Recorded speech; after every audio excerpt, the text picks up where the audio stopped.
Boa tarde, amigos do Sub 21. Eu sou o Luiz Eduardo Gomes. Essa é mais uma live de sexta.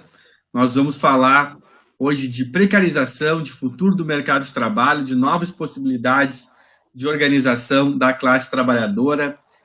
Quem está entrando agora, que já está chegando, pode curtir a live, compartilhar com seus amigos, mandar no grupo de WhatsApp. Vai ser um papo bem legal agora pela próxima hora. Vamos começar em seguidinha, já tá com a gente a nossa editora Ana Ávila fazendo sua estreia na live de sexta. E o nosso convidado especial, o professor Rafael Groman, da Unicinos. Eu já apresento ele, mas enquanto a gente vai aqui compartilhando também a live entre nós, aqui faça o mesmo, compartilha, curta, envie para os seus amigos.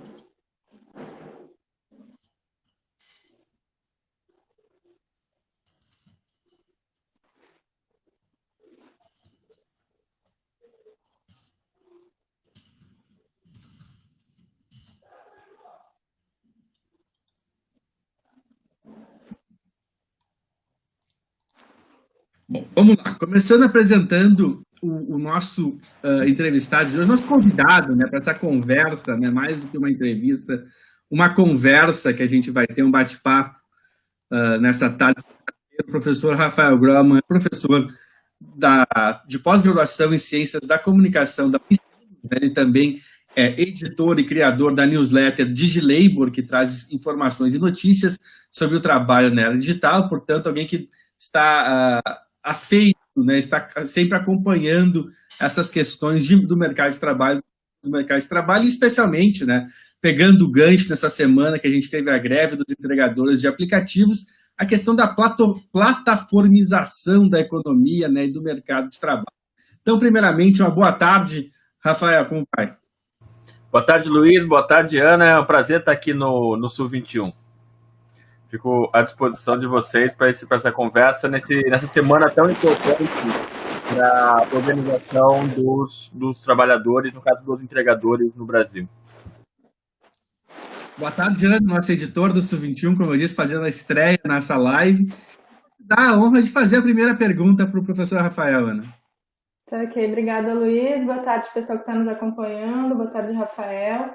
Eu acho que a gente poderia começar falando um pouquinho sobre esse atravessamento, de certa forma. O que eu quero dizer com isso?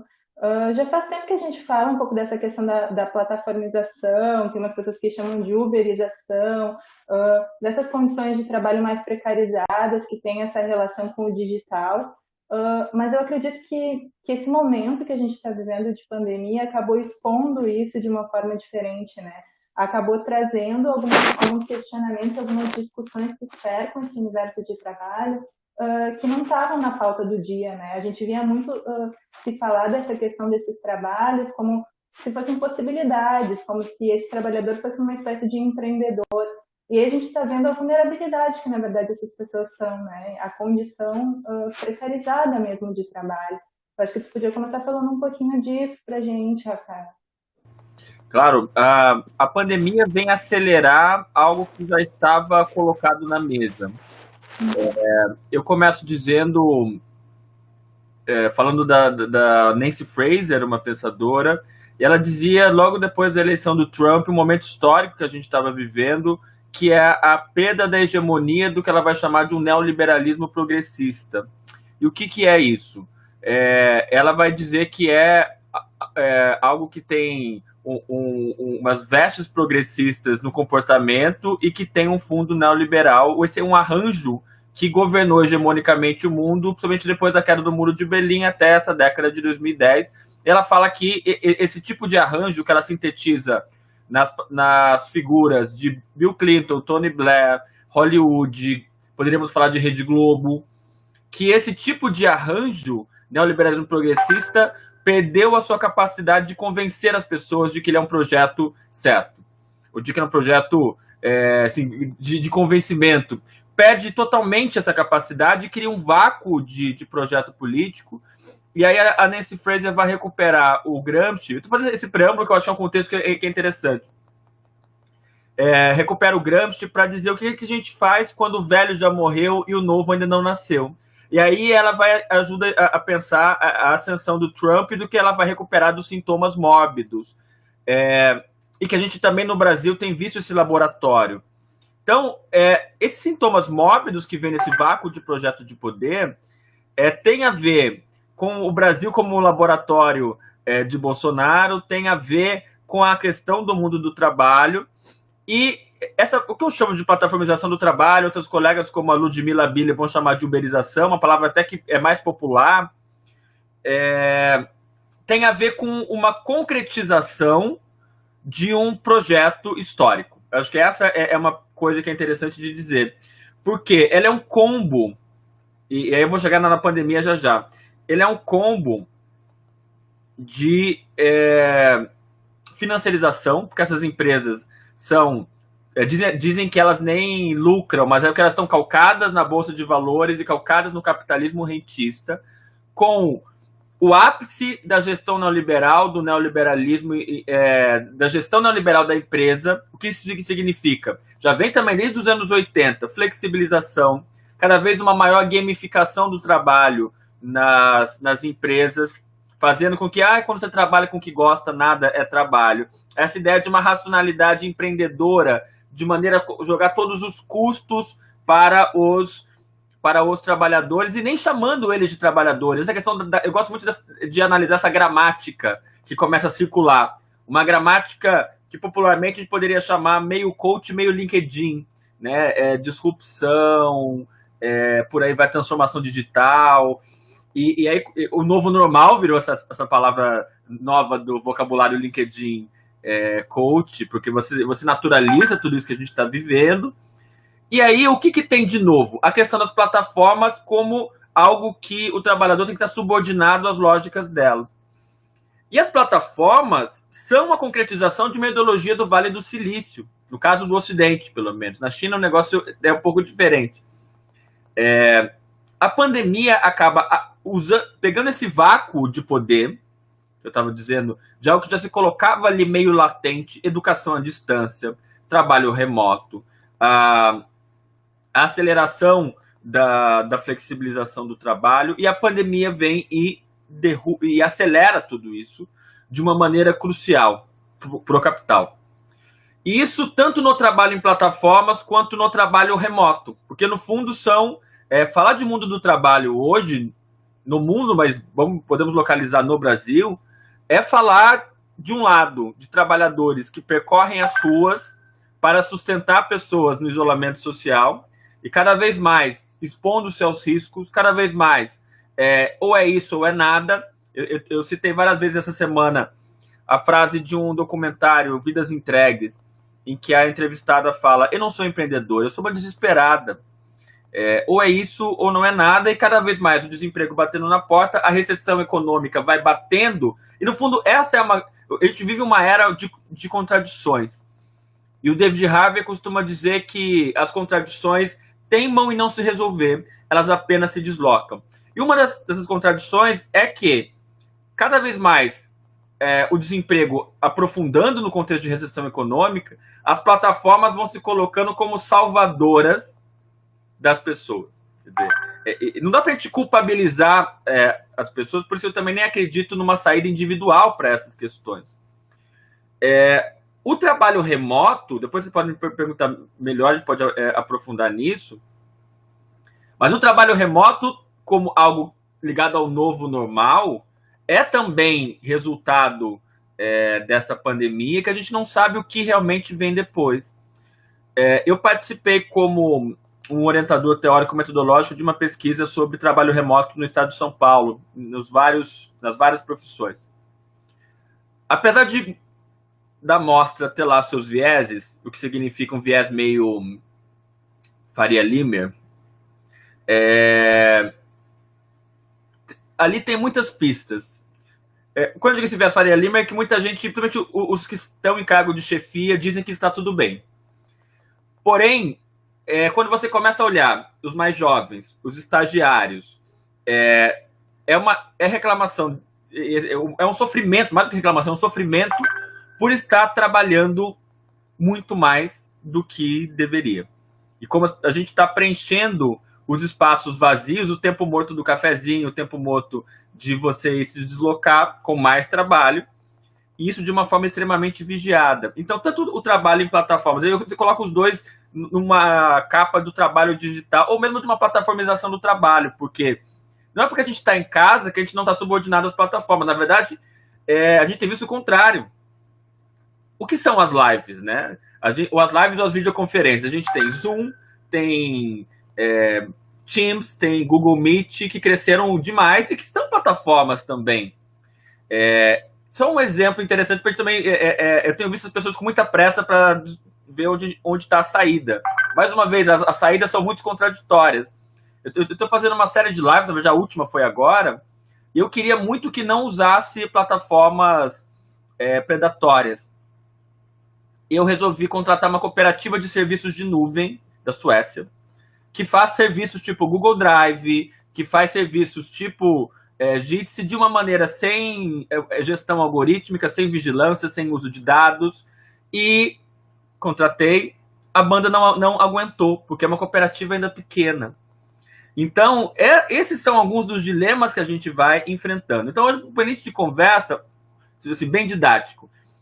De um lado, esse momento é uma concretização de algo que é histórico, uma materialização que é histórico e que é multidimensional no sentido de envolver plataformas digitais, que são infraestruturas digitais, com normas e valores já inscritos, que envolvem gestão algorítmica, vigilância, financiarização, gestão neoliberal e uma extração de dados intensa.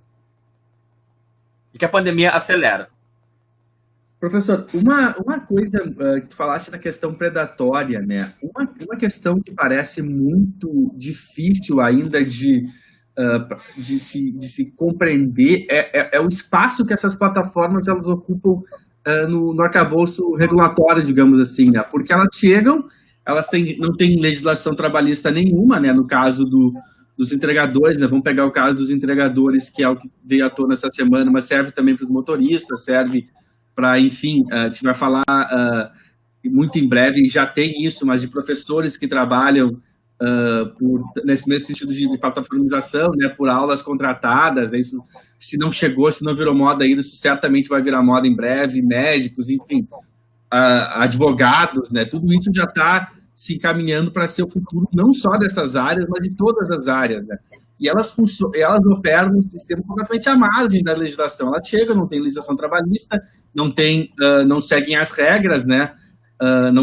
Por exemplo, não tem nenhuma proteção social no caso dos entregadores, que é uma reclamação que a gente ouviu muito, fazendo matérias agora essa semana, né? Se o entregador se acidenta, o que acontece com ele? Ele vai para o SUS, mas provavelmente ele não contribui para a Previdência, então ele não vai ter uma proteção. Ele é basicamente um trabalhador completamente desprotegido, né? E aí o que tem, né? O que acontece? Elas fazem uma pressão nessas plataformas porque elas chegam, são muito populares, são gigantescas, ou são muito estacionais, ou acabam tendo um poder de pressão muito grande, muito rapidamente, como é o caso, se não me engano, a iFood é brasileira, né? Mas, enfim, temos também plataformas nacionais disputando esse espaço, que elas acabam se impondo essa nova forma de contratar, que paga de empreendedorismo, né? Acabam se impondo e fazendo com que não se legisle isso, né? Aí eu queria te perguntar sobre como é que tu tem visto essa dificuldade da sociedade de se adaptar a essas plataformas, né? Porque não se consegue legislar, existe essa pressão muito grande contra uma legislação, acaba impondo uma mudança brutal nos outros mercados de trabalho já consolidados, como eu falei, a gente já viu nos taxistas, né? Destruiu o mercado dos táxis, né? E a gente pode discutir se é uma coisa boa ou não, enfim, não é esse o ponto que a gente está discutindo nesse momento, né? Mas essa disrupção que vem de fora para dentro, né? Isso como é que tu avalia essa questão? De fato, se você pegar, tem um livro que é muito legal chamado Uberland, e que a autora vai escrutinando todo esse caminho jurídico que a Uber foi usando em vários países do mundo. Primeiro pega a principal cidade daquele país com o maior número, aqui no Brasil foi São Paulo, depois o Rio. E aí depois que você conseguiu vencer a batalha em uma ou duas cidades, você vai se generalizando, que aquilo vai ganhando de alguma maneira, em um primeiro momento, um apoio da população. E aí vai destruindo, essa questão jurídica é algo geral, né, no mundo todo. E aí eu tenho visto, eu estou coordenando agora no Brasil um projeto chamado Fair Work, que é um projeto que tenta pressionar em vários países do mundo as plataformas digitais por melhores condições de trabalho a partir da lógica de trabalho decente da OIT. Muito bem. O que a gente tem visto nessa questão da regulação em vários países, que é sempre um grande problema.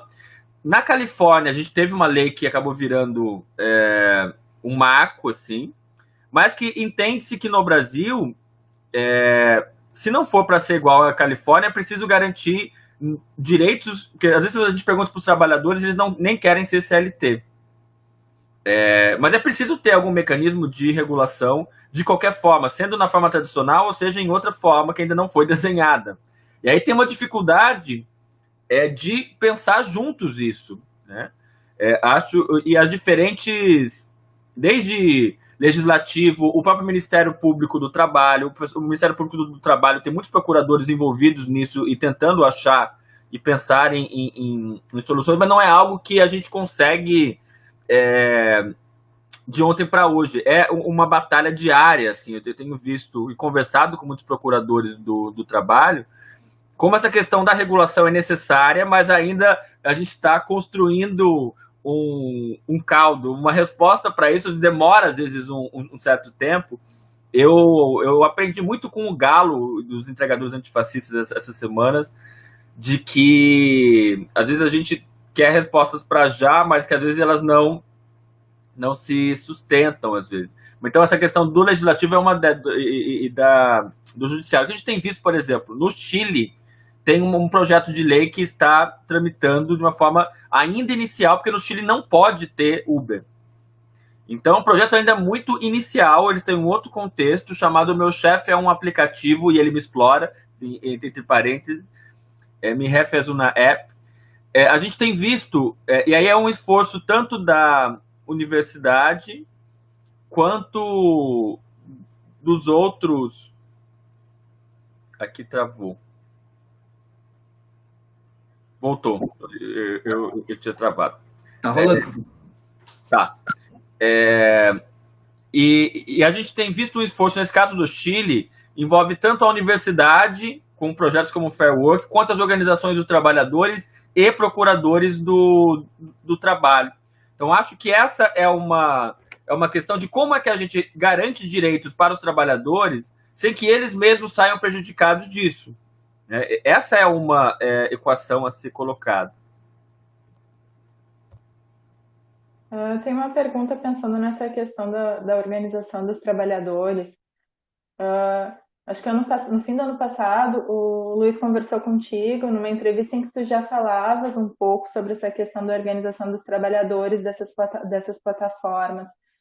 Pensando nessa mobilização agora do dia 1º, no alcance que isso teve, tu acredita que de alguma forma isso já é um indicativo dessa possibilidade, dessa capacidade de organização desses trabalhadores plataformizados? Como é que tu enxerga isso? Acho que eu tenho chamado de um potencial pré-figurativo. O que é pré-figuração? É algo que começa no micro e começa a se espalhar. E começa a ganhar volume aos poucos.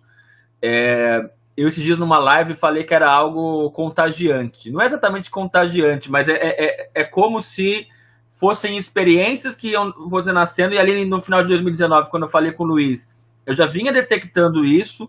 E como é que diferentes países, pode ver que foi uma questão nacional, e que no Brasil foi muito forte, mas que teve na Argentina, teve no Chile, e que os trabalhadores estão se organizando também internacionalmente. Amanhã eu vou estar numa live com entregadores do Brasil, da Espanha e da Inglaterra. Então, esses esforços que começam a vir num país e vir no outro, começam também a prefigurar como germes que radicais até, às vezes, radicais no sentido de raiz, de ter força para enfrentar isso, Mas a gente não pode esquecer que é um movimento também com contradições. Por exemplo, os entregadores antifascistas não são a maioria. O próprio Galo admite isso na entrevista. Quando a gente compara o Twitter, os entregadores antifascistas têm uma... O Galo tem uma força muito forte. Na mídia também. Nos grupos de WhatsApp e nas ruas, quem está pesquisando isso mais a fundo, vê que não é a mesma adesão. Então, como eu falei, também um momento que a gente precisa ter calma e também entender essas contradições. Nas ruas de Porto Alegre, por exemplo, um colega pesquisador que acompanhou a manifestação em Porto Alegre disse que não era todo mundo que queria se identificar como entregador antifascista. São algumas questões que ainda estão presentes nesse movimento. O UOL deu uma matéria um pouco complicada, mas que ele dá um pouco o tom. Foi muito forte, talvez tenha sido uma greve histórica do ponto de vista dos trabalhadores plataformizados, mas mesmo assim não foi algo que conseguiu zerar, assim, tipo, não ter nenhuma entrega. Teve uma pressão forte, mas teve gente que não conseguiu, até porque é isso, é um dia seu de trabalho no meio da pandemia, você precisando fazer a gestão da sobrevivência. Mas foi histórica do ponto de vista, foi a primeira vez que, ao menos agora, as empresas disseram que não vão bloquear, o que das outras vezes faziam, quando tinha protesto, quando tinha manifestações, bloqueavam sem justificativa. Eu achei muito interessante, você vai entender o tom. Na terça-feira, um gestor do iFood fez um texto para a Folha, não sei se vocês viram. Ele assina como líder de políticas públicas do iFood. Eu achei isso super interessante. Como é que um gestor do iFood é um líder de políticas públicas? E que tipo de políticas públicas ele quer? Aí entra de novo a questão da regulação. E como pensar as relações entre mercado e Estado é muito complexa desse ponto de vista. E ele coloca no texto assim: estamos à disposição dos trabalhadores. Estamos abertos aos trabalhadores. Quando a gente pega a pesquisa Fair Work, no Brasil ela está começando agora, então a gente não tem dados, a gente está montando a pesquisa agora. Mas nos outros países, esse projeto Fair Work, e aí já volta a questão da organização, que essas coisas estão relacionadas. O Fair Work tenta ver a questão do trabalho decente nas plataformas em 5 níveis.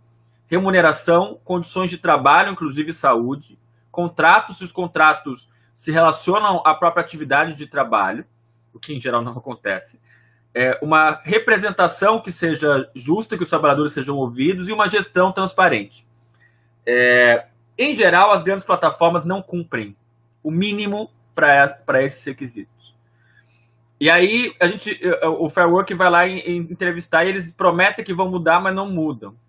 Então, eles estão muito mais antenados na gente do que às vezes a gente neles. Eles têm os nossos olhos para antecipar. Não à toa que na greve muita gente recebeu mensagem de desconto. Mas foi a primeira vez que ainda conseguiu-se um movimento de não. Algo articulado entre os trabalhadores e os consumidores. Porque não acredito nessa questão de um consumo ético individual. Porque eu não vou... Porque se você fizer algo individual, você vai estar ferrando ainda mais os próprios trabalhadores. Mas eu acho que começa uma organização. Os motoristas já vinham mais organizados coletivamente. Uma orientanda minha, Paula Alves, já mapeou no mínimo 18 associações e sindicatos de motoristas de aplicativo no Brasil. Dos entregadores, isso está começando agora. E me parece que com uma outra configuração, porque no caso dos motoristas, tem já disputas entre quem está ligado à CUT, ou quem está ligado a algum partido, ou quem está ligado a um ou outro movimento, e até eles mesmos dizem, nas entrevistas para a gente, o quanto é difícil unir os motoristas. E que os entregadores conseguiram, no mínimo, uma agenda mínima, mesmo com todas essas questões. Agora promete-se uma nova greve dia 11, ou por aí, 11, 12. Eu acho que essa organização ainda está em movimento e junto com outros países da América Latina. Aí também impulsionado pela pandemia, talvez no fato de estar mais no holofote da pandemia ajuda a isso. E que tem vindo outros debates junto com os próprios entregadores. Um deles é o debate da plataforma própria dos próprios entregadores, por exemplo.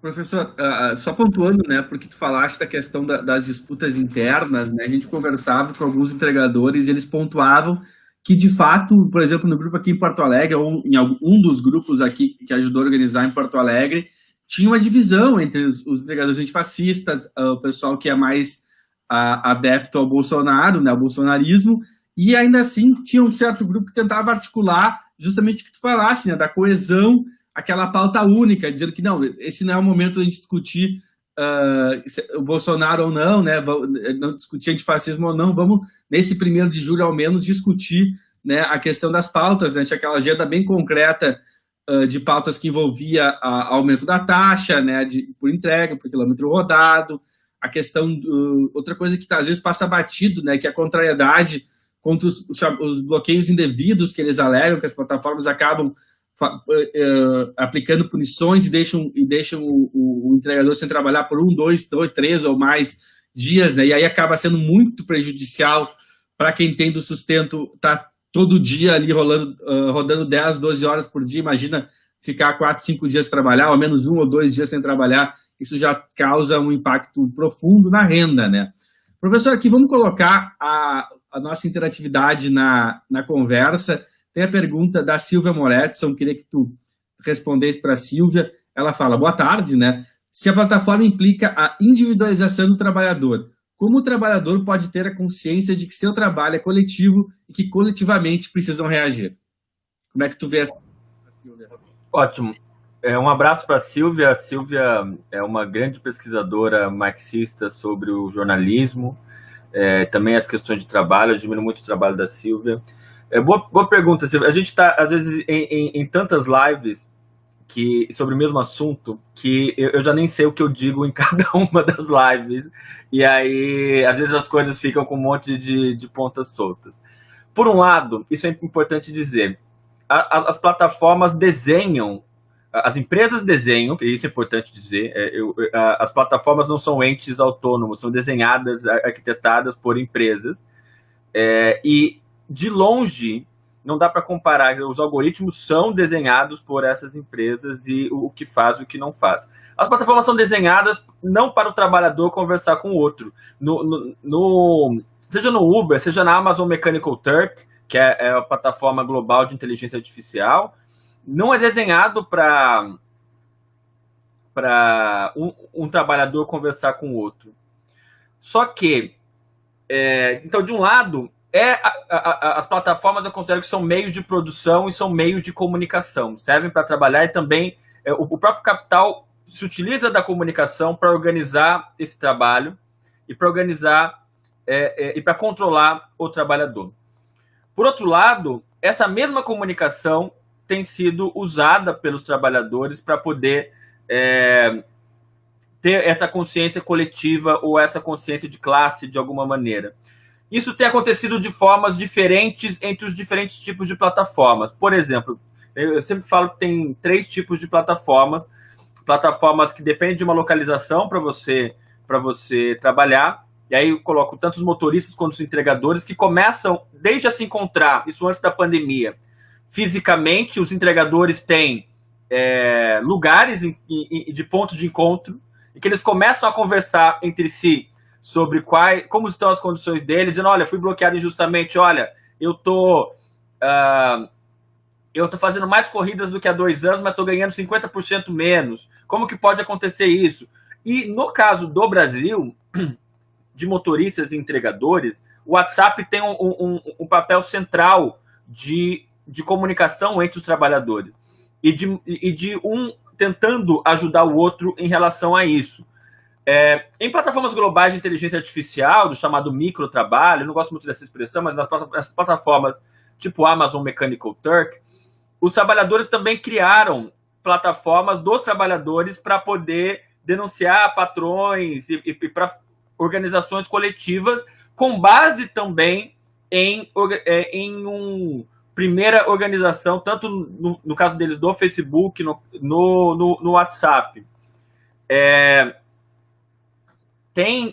No caso, por exemplo, do Sindicato de Trabalhadores de Videogame, eles utilizam, o Game Workers Unite, eles usam uma plataforma que tem sido usada por outras categorias, chamada Discord.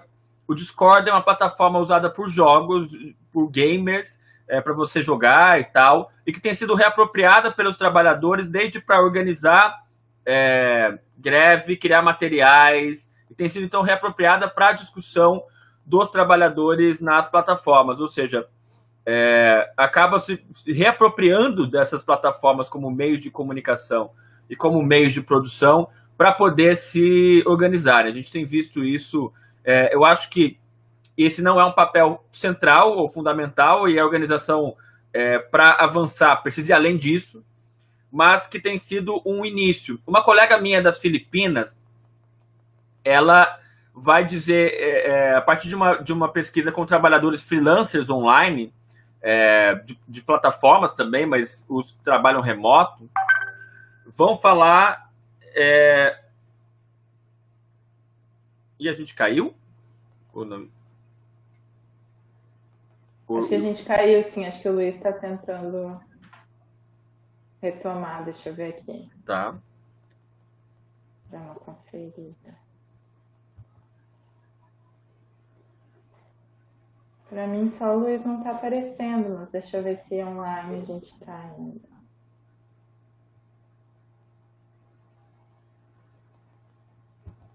Eu acho que só o Luiz caiu. Deixa eu ver.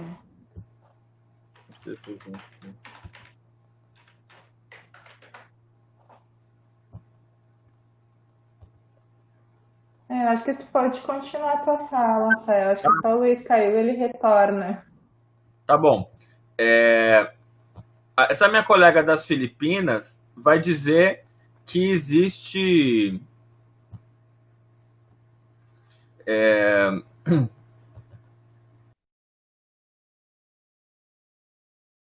E agora estamos aqui. Olha, beleza. Oi, Luiz. Nós estamos Luiz, teu microfone está desligado. Pronto. Essa minha colega das Filipinas, ela vai dizer que existe solidariedades empreendedoras. Ela vai jogar um pouco com esse conceito, que eu nem sei se eu concordo. Mas o que ela vai dizer? Por um lado, tem emergências de solidariedades coletivas,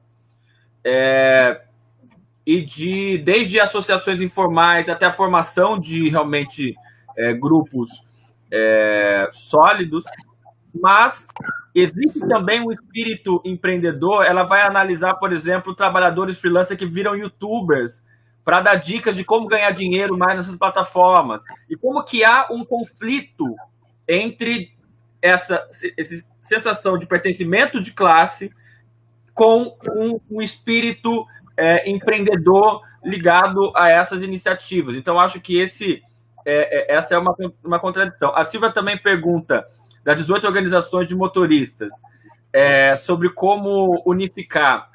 Essa é uma grande questão. Tem várias cidades, em vários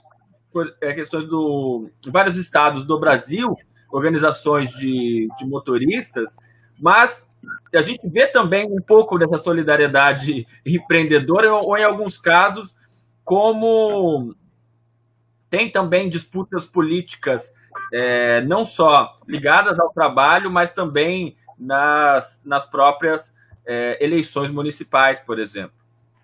Mas, de fato... Não, desculpa, achei que você tinha concluído e ia fazer uma pergunta complementar, mas pode seguir. Não, pode fazer. Pode fazer.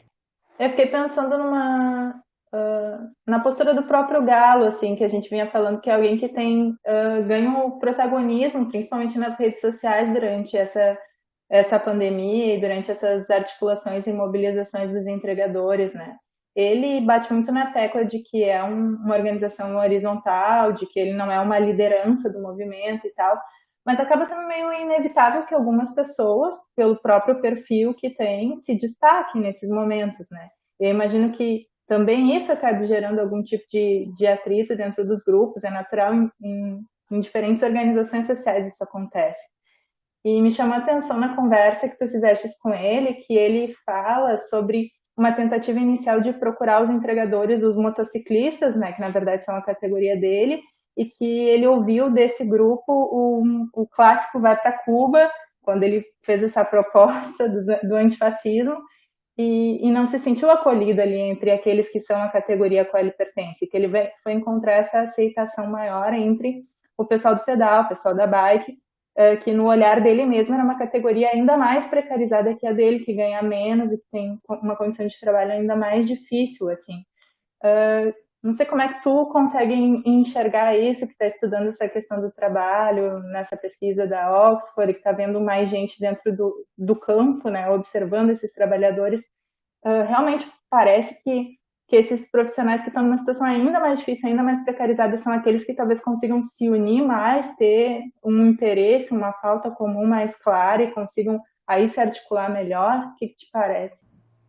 Sim, se você for pegar a pesquisa coordenada pela REMI, ligada ao CESIT da Unicamp, com uma grande equipe de pesquisadores, Ludmila Bilho, Henrique Amorim, Ana Cardoso, Vanessa Patriota, o Renan Calil, eles mostram como o perfil dos trabalhadores, dos entregadores durante a pandemia, as pessoas estão ganhando menos e trabalhando mais e mais expostas ao risco.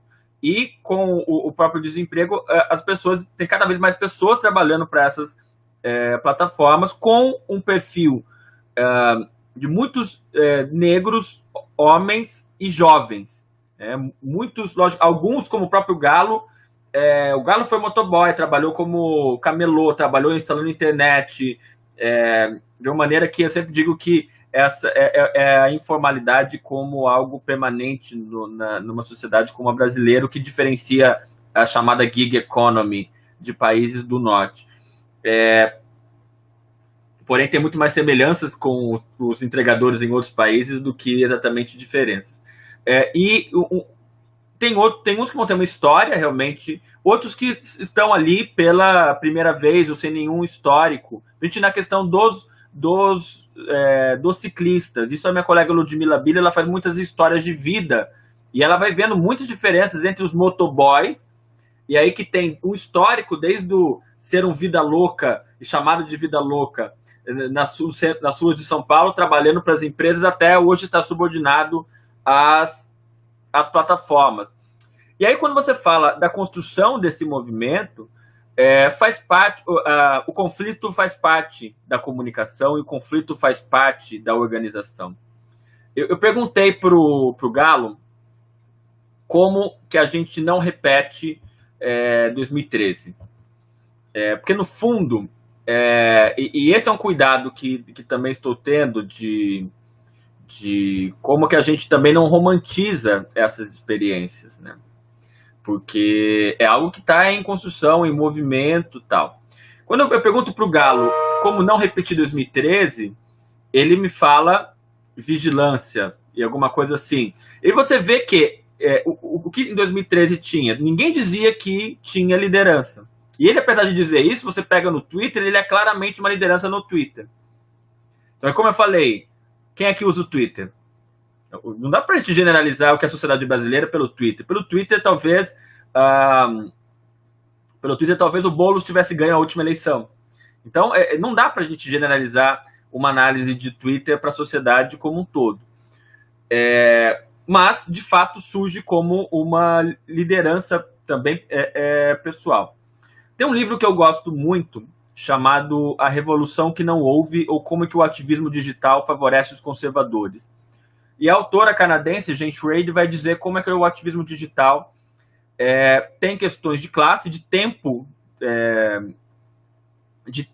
disponível para o ativismo digital, e vai falar também de alguns marcadores de gênero e raça, e vai falar um componente fundamental, como é que o fato de ter muito mais grana e organizações verticais acaba fazendo que a extrema-direita tenha se organizado melhor para o ativismo, não melhor, mas ela se articulou de uma forma mais efetiva nesse momento também. Isso analisando muitas manifestações nos Estados Unidos. Então, esse é um ponto para a gente estar de olho, para possíveis desde cooptações ou de algo que está realmente em movimento. Não dá para a gente dizer, nossa, sim, eles são realmente heróis. Eu acho que essa é uma das contradições para a gente enfrentar. Eu tive no jornal argentino, há uns 2 anos, fazendo uma pesquisa, um jornal Cooperativa, e aí uma jornalista me disse assim: olha, vou começar te dizendo uma coisa. Aqui não tem príncipes e princesas. Porque vem todo pesquisador aqui, acha a nossa experiência de cooperativa linda, escreve sobre isso como uma coisa idealizada, romantizada. Aqui não existe príncipes e princesas, nós estamos aqui, e agora é a minha palavra, fazendo a gestão da nossa sobrevivência e ganhando menos do que a gente ganhava antes, mas construindo algo, e às vezes vocês tentam capturar uma tela como algo. Então, essa é a coisa mais difícil. E aí, quando E eu tenho pesquisado também cooperativas, não só de jornalistas, mas de entregadores, ou que estão construindo plataformas próprias e tal. E as pessoas estão sedentas por respostas para isso. E também não é o Galo também fala isso, não é uma resposta que você consegue fast food. Na mesma semana que eu publiquei lá no Digilabel algumas experiências de cooperativas de entregadores,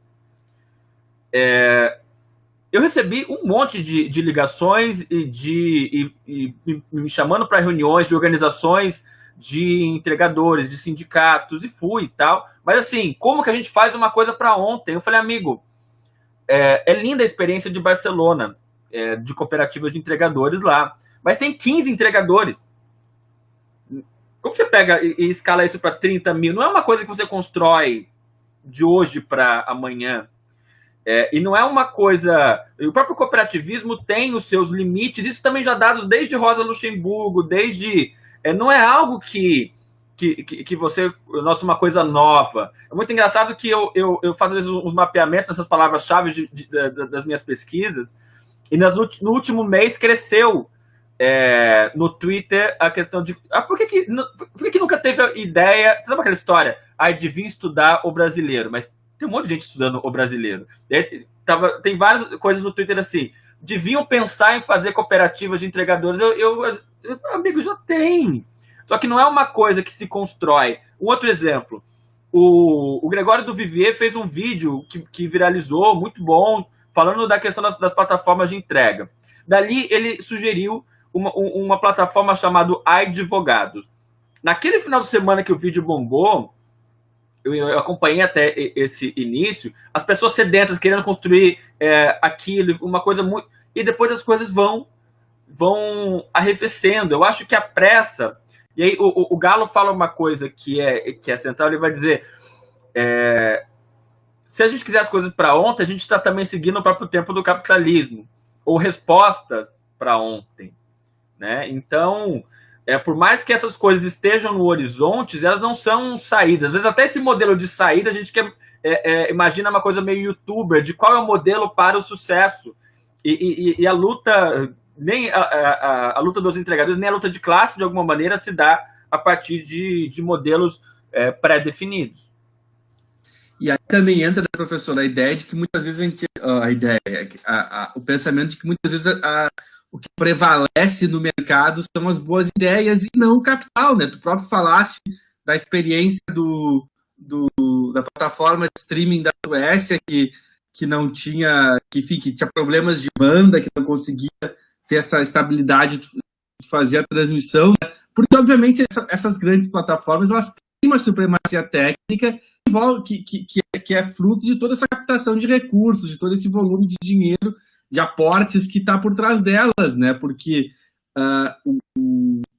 é da natureza do capitalismo, digamos assim, essa concentração, né, monopolística dessas grandes empresas, né? Elas acabam tendo, digamos assim, não é porque elas... não é o iFood, o Rap ou o Uber Eats os primeiros que pensaram nessa ideia da plataforma. Elas são as ideias mais bem-sucedidas porque elas tinham, né, a capacidade técnica de se implementar, de chegar a dominar o mercado e se consolidar, né? Por isso que parece, claro, seria maravilhoso, né, se a gente juntasse, sei lá, 1.000, 2.000 entregadores aqui em Porto Alegre para ter uma plataforma própria, né? O próprio Sindicato aqui, o Sindicato dos Taxistas, tentou fazer um aplicativo, já está tardiamente, né, já acho que em 2018 ou 2017 eles tentaram fazer um aplicativo, mas claro, não tem a mesma condição técnica de fazer, de ser o serviço mais simples possível para as pessoas, né, porque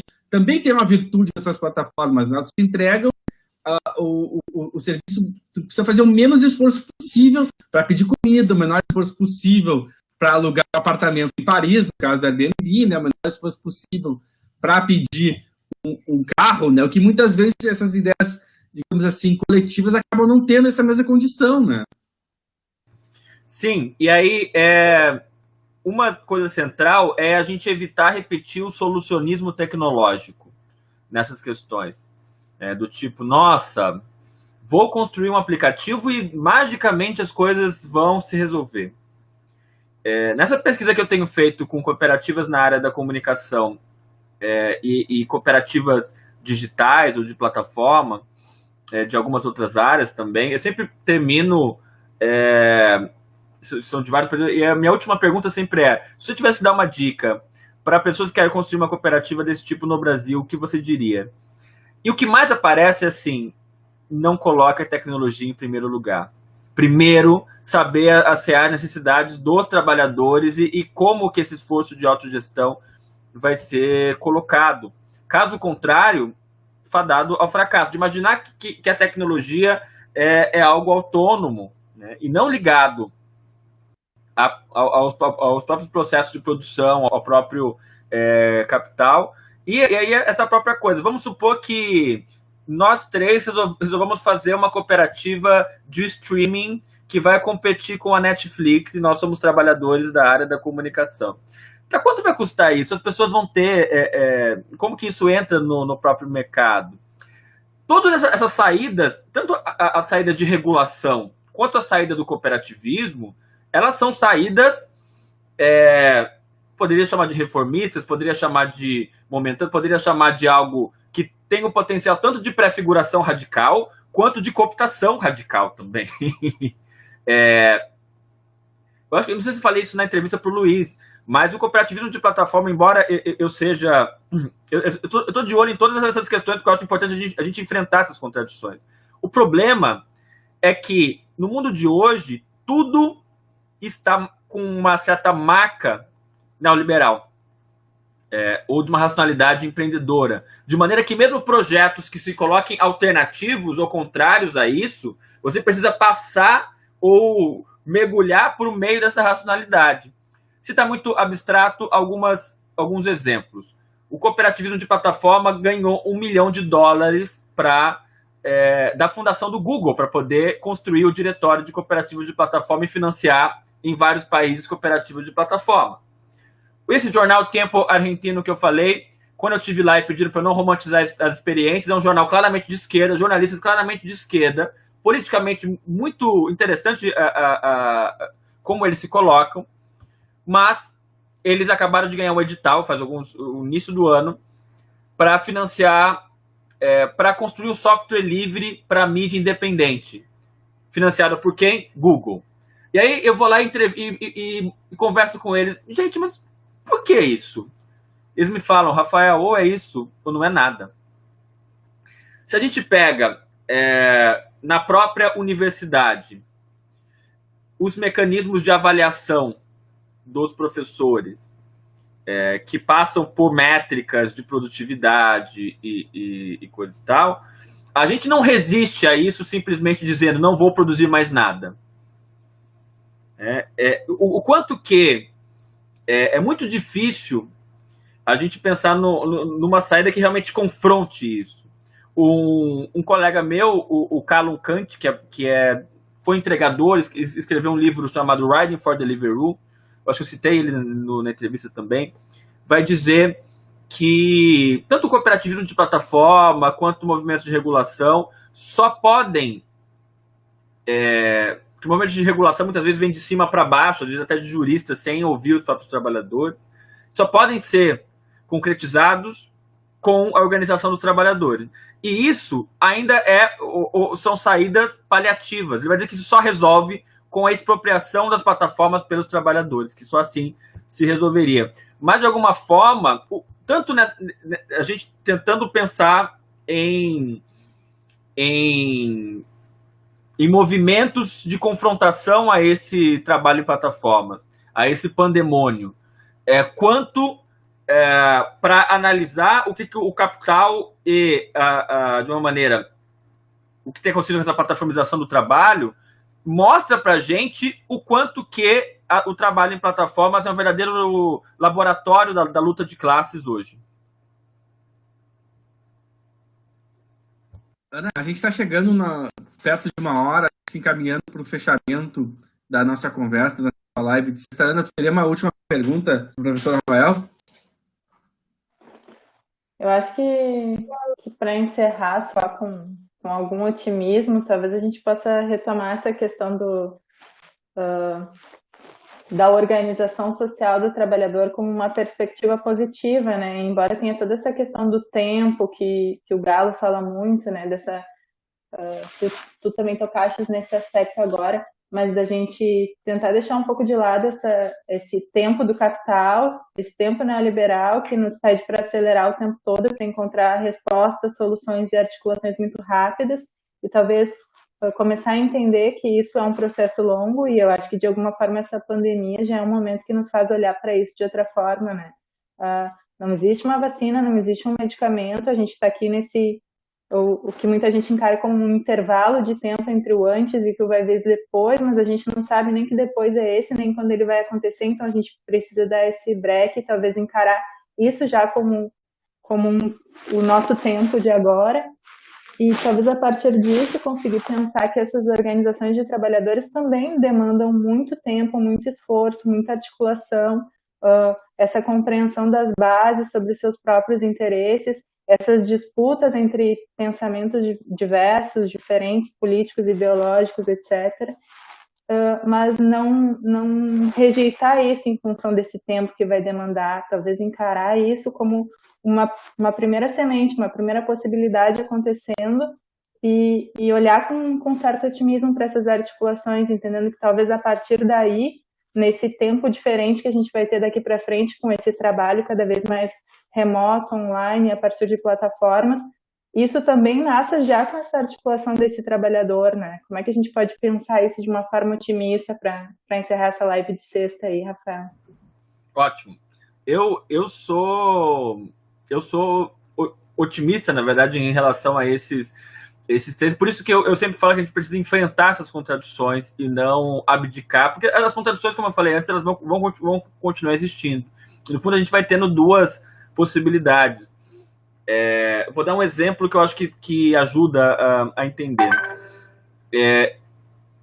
Quando a gente estava montando a equipe desse projeto Fair Work no Brasil, é um projeto que tem limites, isso já está até na própria literatura acadêmica.